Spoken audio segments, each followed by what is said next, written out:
찬송가 311장으로 찬송하겠습니다. 311장 찬송입니다.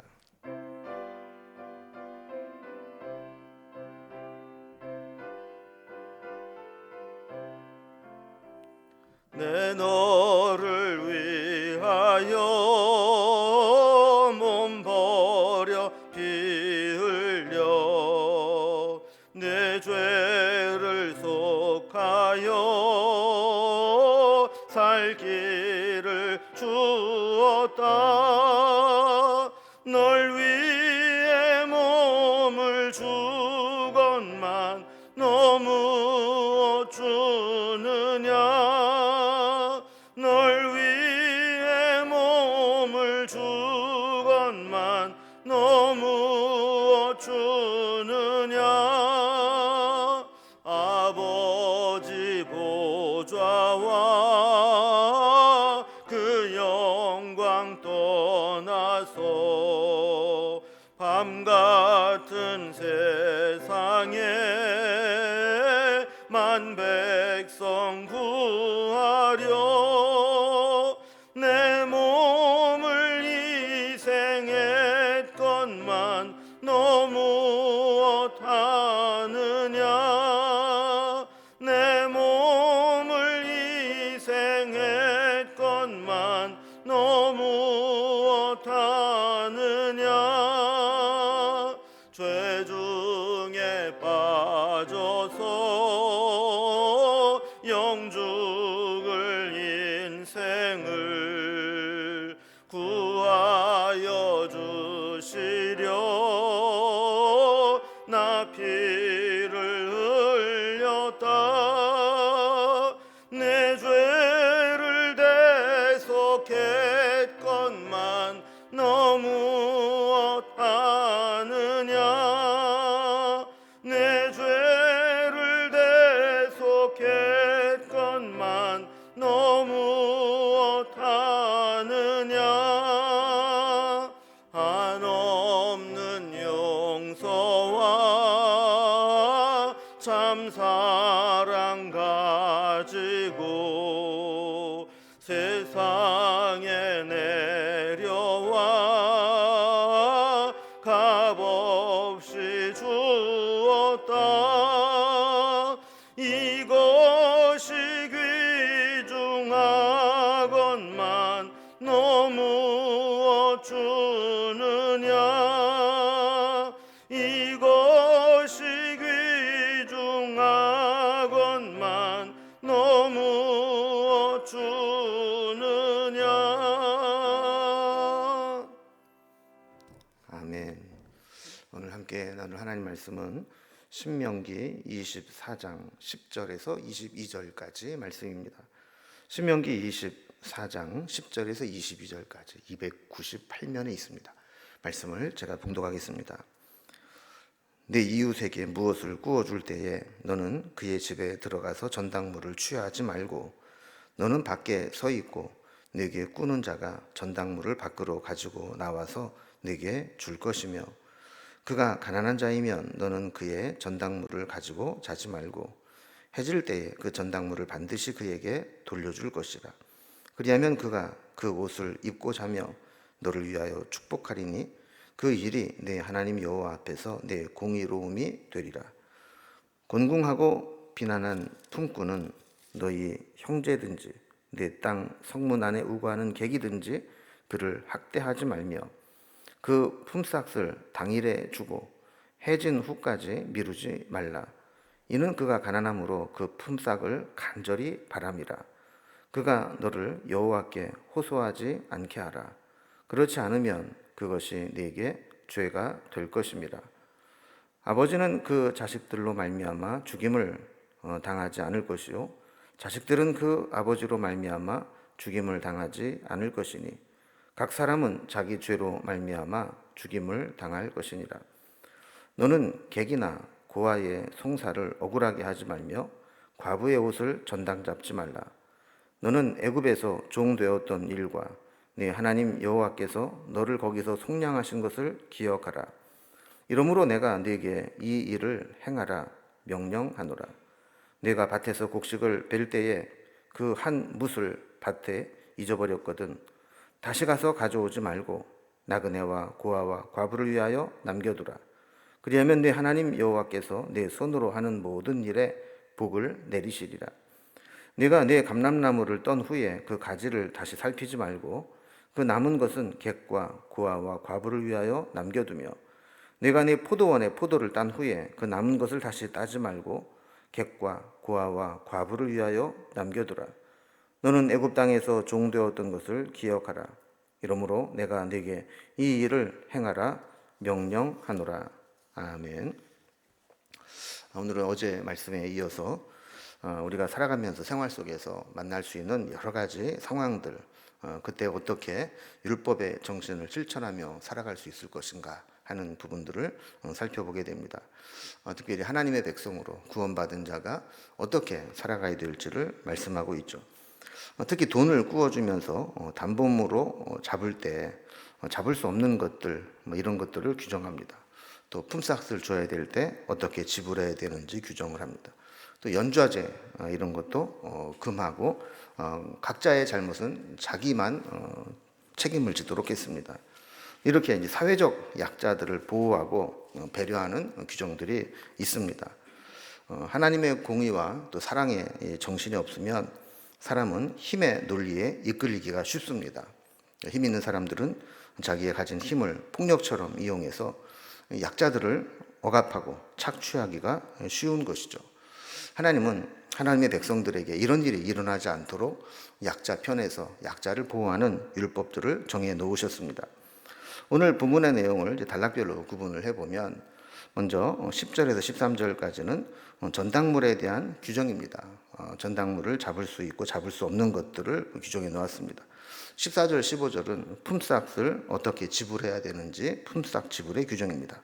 16절은 연좌제의 금지 규정으로 자기의 죄는 자기만 책임을 지고 가족이라고 해서 연대 책임을 지지 않도록 했습니다.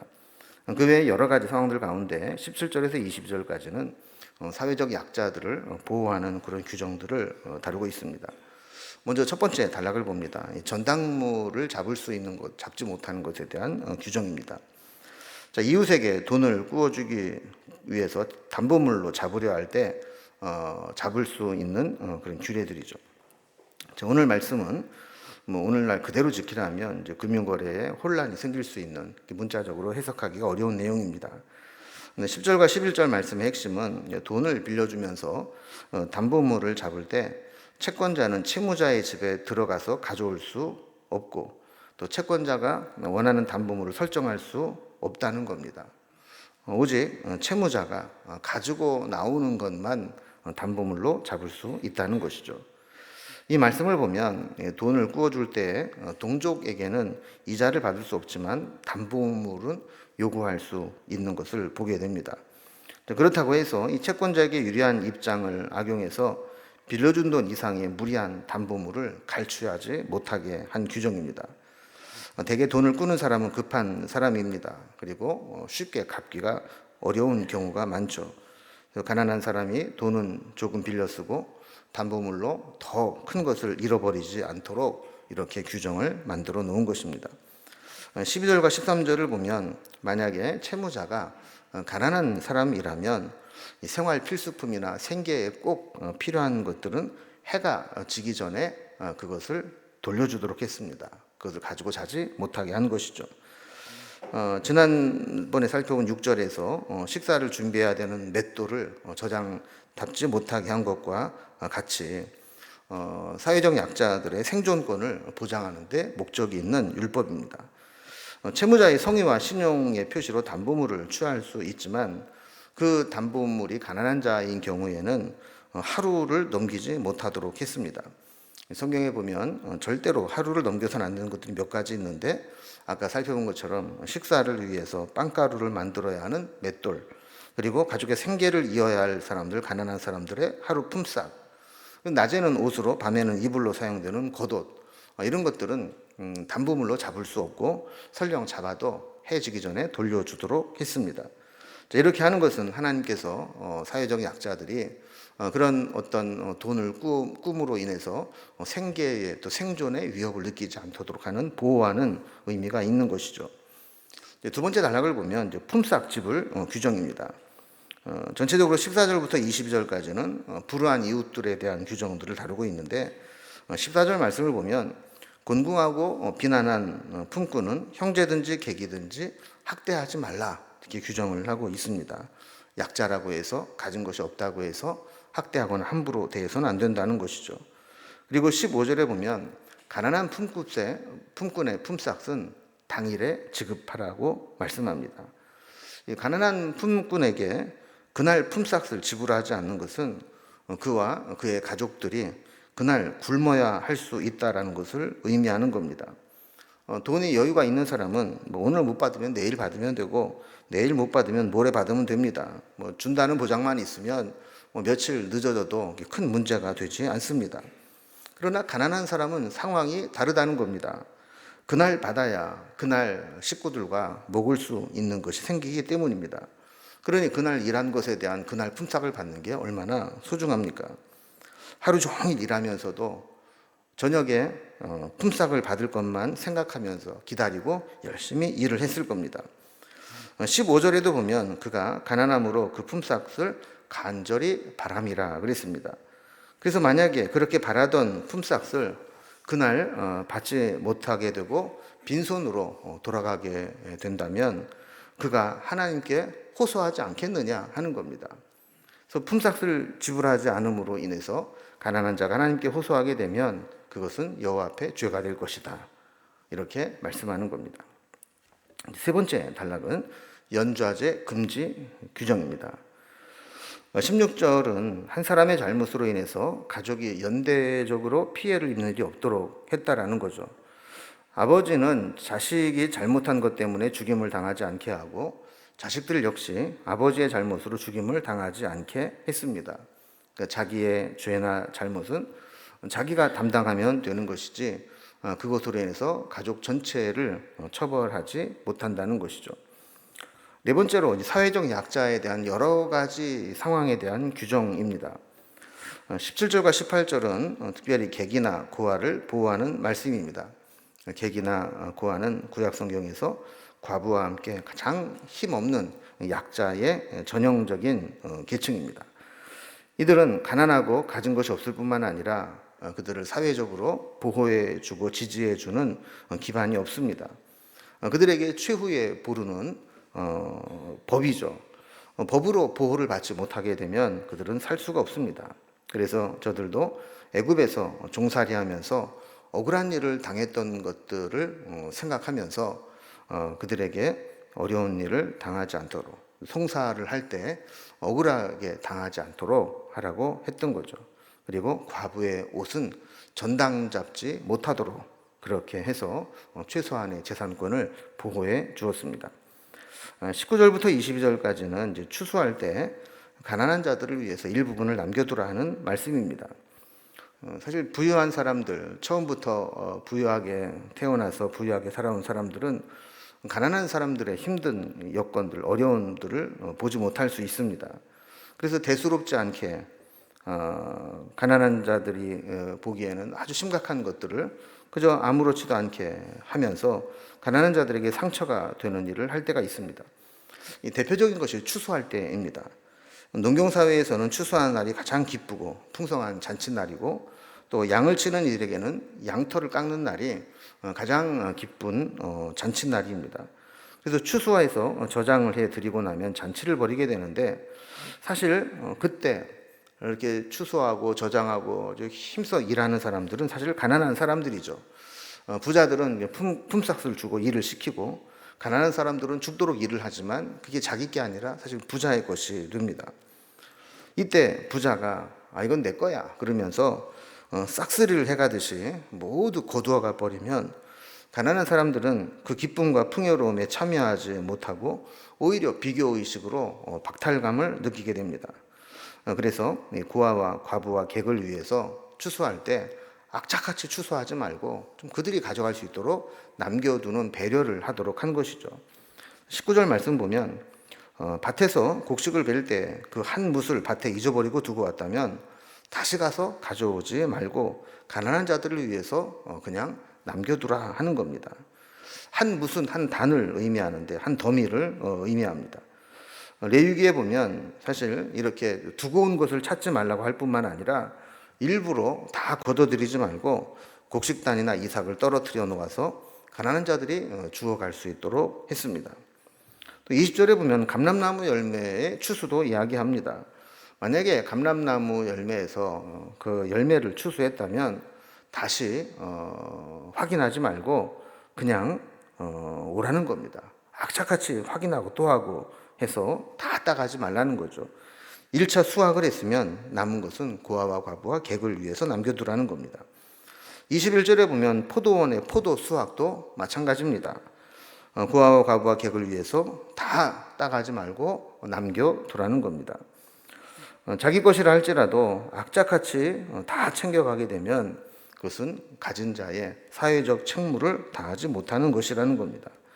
하나님께서 조금이라도 여유 있게 우리에게 허락해 주셨다는 것은 나 혼자 잘 먹고 잘 살라는 것이 아니라 어렵고 힘든 사람들에게 나누어 주라는 책임도 함께 주신 것이라는 것이죠.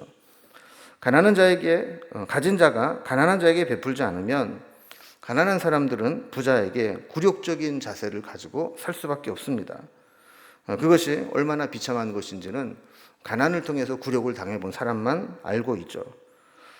없어서 비굴해지고 없으니까 참아야 되는 그런 일들이 생기지 않도록 한 겁니다. 그래서 도움을 받아도 정당하게 도움을 받을 수 있도록 법으로 규정해 놓은 것입니다. 우리도 한때 애굽 땅에서 종되었던 것처럼 눈치를 보고 착취당하고 고생했던 때가 있었다는 것을 기억하라고 22절은 말씀하고 있습니다. 만약에 우리가 그것을 기억하고 살아간다면 여유가 있을 때 어떻게 베풀고 나눠야 되는지를 알 거라는 겁니다.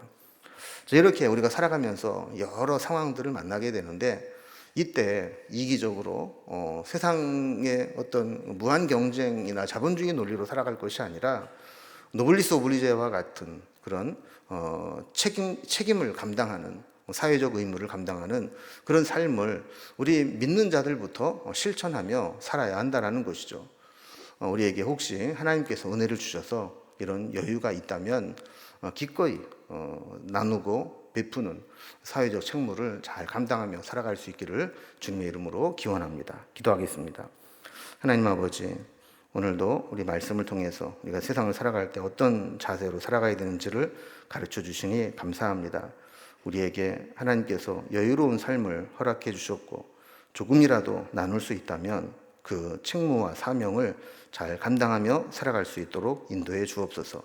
세상은 무한 경쟁이고 적자 생존이고 남을 짓밟고 올라가서 성공해야만 하는 것으로 여기고 있지만 우리는 받은 은혜를 기억하게 하시고 우리도 때로 없을 때 힘들었을 때를 기억하며 나누고 베풀 수 있는 삶을 살아갈 수 있도록 인도해 주시옵소서.